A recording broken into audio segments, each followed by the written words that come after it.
Today mag-unbox tayo ngayon ng power station. Ito ay LE1000C 960 Wh at power of 1,200 watts from Lucian. Ayan.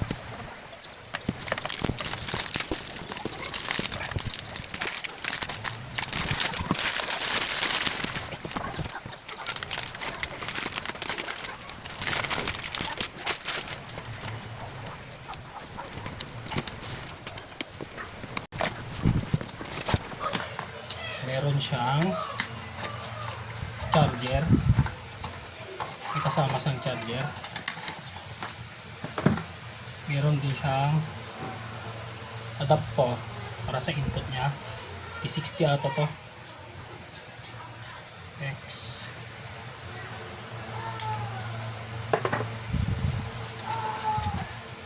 May manual.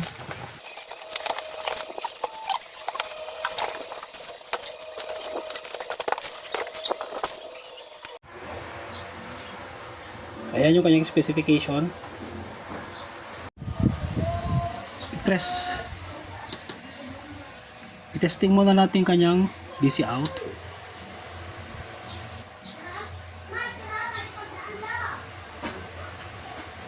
.8. I-test din natin ang kanyang AC out. Ilan?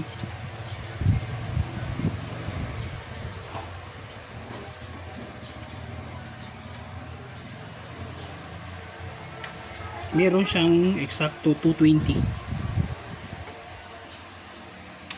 volts AC. Ngayon titignan natin loob niya.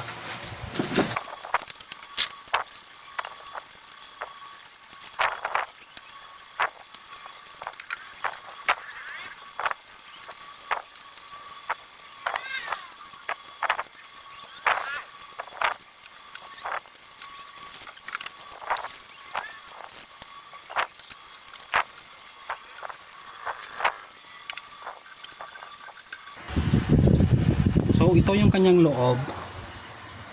Meron siyang battery cells dito na 2, 4, 6, 6 na nakaseries siguro to. 6 na nakaseries. Ito yung kanyang BMS. Ayan.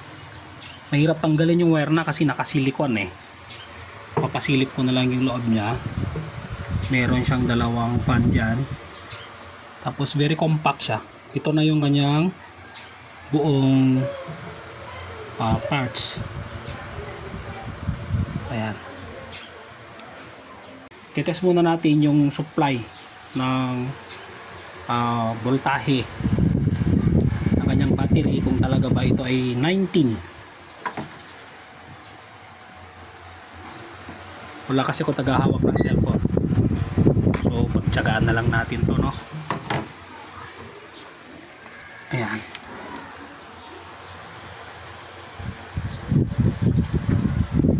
Okay. 19 nga. Ayan. Ayan, confirm na natin na life po 4 din yung kanyang battery. Cylindrical siya. Tapos kung titingnan mo, mayroon pa sa ilalim nito. So 2, 4, 6. 6 na nakaseries. Kasi titingnan mo yung connection ng BMS. Ayan. 1, 2, 3, 4, 5, 6, 7, 8, 9. 9 na pins ito. So meaning 1, 2, 3, 4.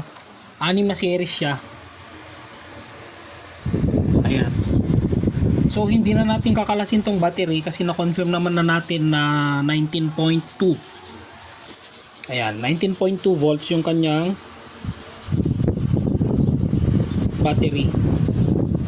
50 Ah or equivalent to 960 watts. Meron siyang kasamang charger. Ito yun. Ayan yung kanyang specification. 54.6 volts. Yung output niya 3A.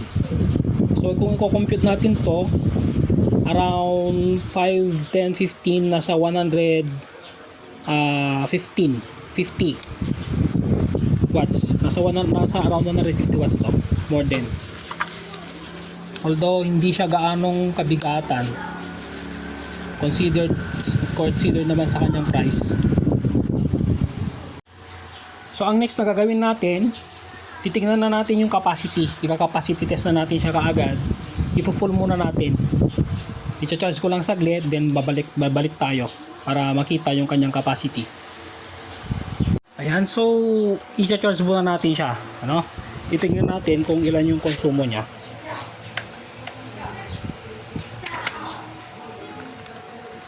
Ayan.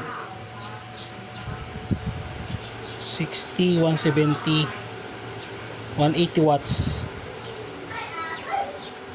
188, 190, 192 watts.